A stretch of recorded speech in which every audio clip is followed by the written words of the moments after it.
I am your physics teacher MD Amjad Ali, and today we are going to discuss about combustion. Combustion is a very important chapter, and now combustion means, first of all we are going to talk about combustion. हम लोग सबसे पहले combustion का बात करते हैं। तो combustion का मतलब होता है ऐसे जनरली बर्निंग, यानी कि जलना किसी भी चीज़ का। But in chemistry how can we define?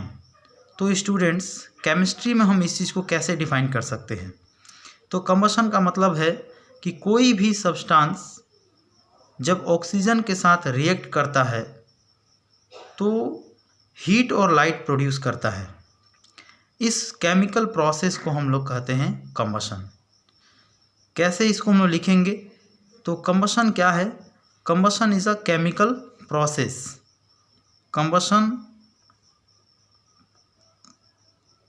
Combustion is a chemical process in which a substance, ये कोई स्पेशल सब्सटेंस है student, in which a substance reacts with oxygen to produce heat and light.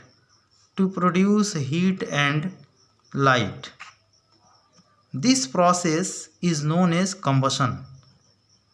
This process is known as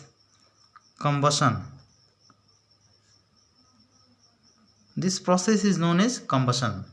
तो student, आपको समझ में आया कि combustion एक ऐसा केमिकल प्रोसेस है जिसमें एक सब्सटेंस ऑक्सीजन के साथ रिएक्ट करके प्रोड्यूस करता है क्या? हीट और लाइट। इस प्रोसेस को हम लोग कहते हैं कंबशन। एक चीज़ और यहाँ पर ध्यान देना है कि ये जो सब्सटेंस है ये एक सर्टेन सब्सटेंस होता है, एक स्पेशल सब्सटेंस होता है, यानी कि वैसा सब्सटेंस जो कंबशन में पार्टिसिपेट करता है, जो कंबशन में भाग लेता है, उस सब्सटेंस को हम लोग कहते हैं कंबस्टिबल सब्सटेंस। तो यहाँ इसका हम लोग बात कर लेते हैं कंबस्टिबल सब्सटेंस क्या है। तो हम लोग का नेक्स्ट टॉपिक है कंबस्टिबल सब्सटेंस। तो कंबस्टिबल सब्सटेंस हम लोग बात करेंगे COMBUSTIBLE, कंबस्टिबल सब्सटेंस। बहुत सिंपल सा बात है। दोज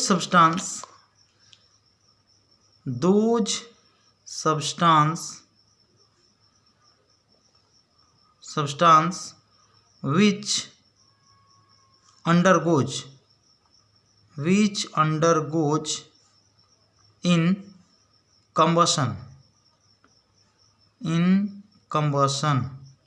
वह सब्सटेंस जो कंबशन में पार्टिसिपेट करता है, कंबशन में भाग लेता है, विच undergoes in combustion is called combustible substance.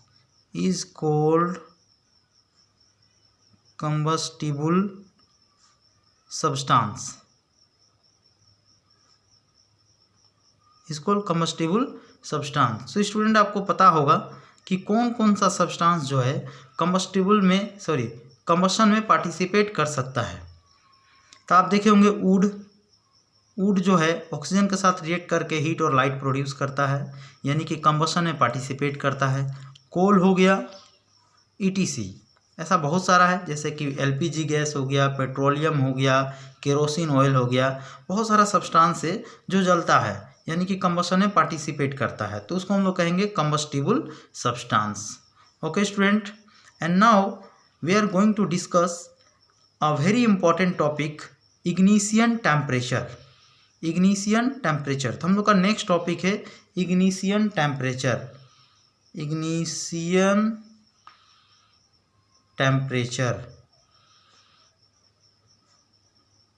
Ignition temperature.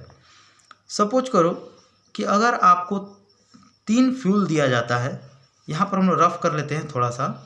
मान लीजिए आपको दिया गया कोल, ओके स्टूडेंट, और दूसरा दिया गया आपको पेपर, पीस ऑफ पेपर,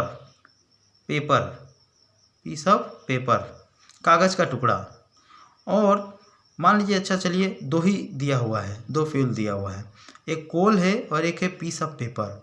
अगर आपको कहा जाए कि दोनों को सेम टाइम पर आप जलाना शुरू करो, तो आप देखोगे स्टूडेंट कि सबसे पहले कौन जलता है।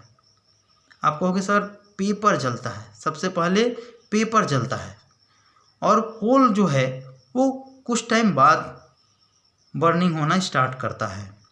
इसका मतलब क्या है कि किसी भी सब्सटेंस को जलने के लिए उसका एक पर्टिकुलर टेम्परेचर तक पहुंचना ज़रूरी है, यानी आपको एक ख़ास टेम्परेचर तक इसको गर्म करना ज़रूरी है। जब उस टेम्परेचर तक आप इसको गर्म करोगे तब ये जलना शुरू होगा। मतलब इग्निशन टेम्परेचर है क्या?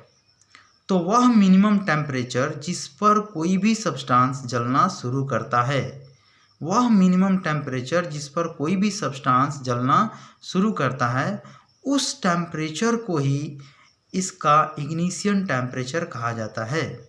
And now how can we define? So we can define the lowest temperature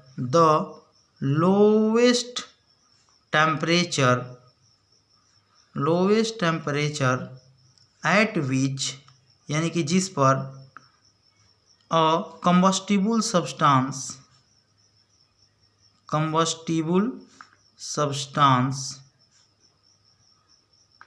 catches fire.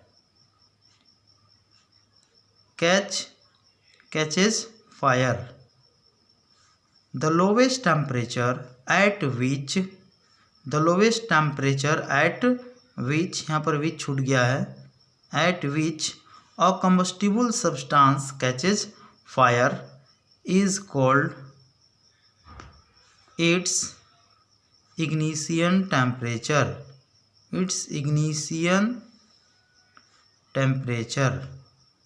Okay student, next जो है हम लोग अगला वीडियो में बात करेंगे, इसके बाद का टॉपिक पर डिस्कस हम लोग करेंगे। Okay, thank you.